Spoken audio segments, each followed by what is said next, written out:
question, students, is pertaining to IVC. Kindly write it with me. Okay. So the Indian sculptures are an embodiment of the living tradition, of India's living tradition. Okay. In this respect, discuss the key developments in sculpture during Indus Valley civilization. Moreover, students, how can they be used to reconstruct history? The question is relatively simple. You will be really lucky, number one, if we reach the stage of mains examination. And apart from that, if you will be really lucky if you get a question from IVC, because IVC is one area जहाँ पे बहुत घुमा हुआ question भी आ गया तो भी answer same ही होगा, क्योंकि लिमिटेड कंटेंट है, लिमिटेड इंफॉर्मेशन है. Keeping that in mind, students, just be very straightforward when it comes to the IVC questions. Okay. Moreover, before we start our exercise, I would like to say that exercise your writing hand with caution. Some people tend to be too poetic and some tend to be too conversational in nature. Either of the, going to any direction too much, okay, that would not be resulting in a good answer. So keep a fine balance between academic style of writing, but keeping it as a flow of conversation. Okay. So students, the question that is presented in front of you is talking about the Indian sculptures. Can you tell me what is a sculpture? What is a sculpture?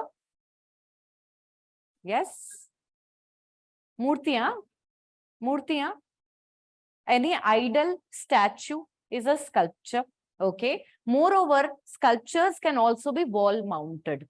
Keeping that in mind, students, there are two subcategories of sculptures.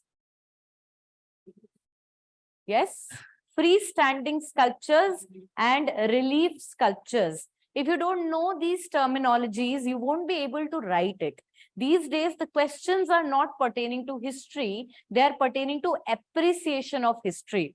And there is only one segment that can be appreciated well deeply, which is art and culture. Hence, you get more and more questions from that area. The UPSC people want you to understand and appreciate Indian culture.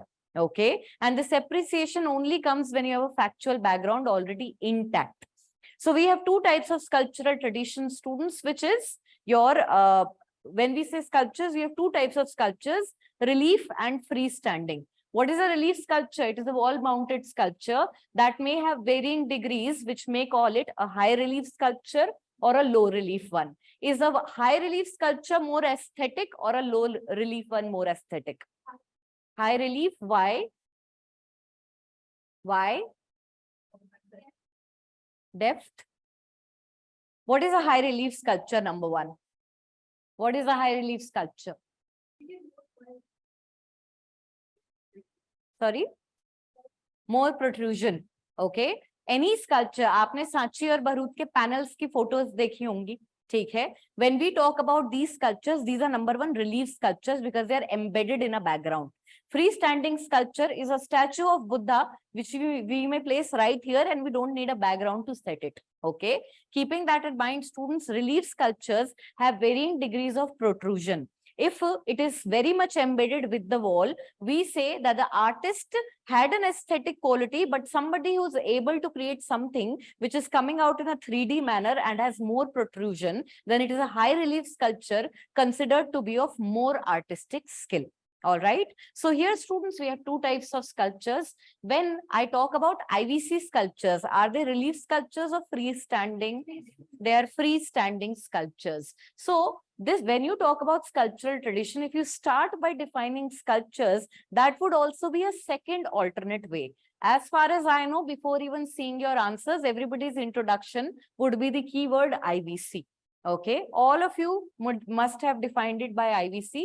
It's okay. There's nothing wrong in it. We're trying to move above the average discussions. Okay, so sometimes what is the obvious keyword might not give you a good introduction. The question is more on art and culture. Look at it and talk about sculptures first. Okay, then you can also talk about that how it is traced back to the oldest civilization, one of the oldest civilizations, that is Harappan civilization. Then we can proceed further and talk about the second aspect of the question. Basically, if you look at the question, the actual question lies only in the third line. Okay. First line is just because I want to create an elaborate question so that you already feel scared and waste 30 seconds of your time to read it. Okay. Then second part of it is actually more towards, what you can define in your introduction or what you can write in your conclusion. Because as you can see in both the lines, I have told you, number one, it is still a living tradition which can sway your answers specifically during the conclusion. Okay. And also, students, I have told you that discuss the key developments in these sculptures. When I talk about developments, you should also little bit focus upon the materials chosen for construction. We have the lost wax technique, which is showing that there was high artistic skill.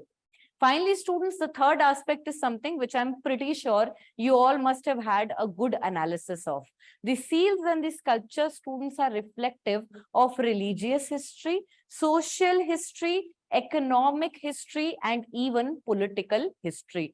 Keeping that in mind, I hope that you may have been able to formulate your data properly.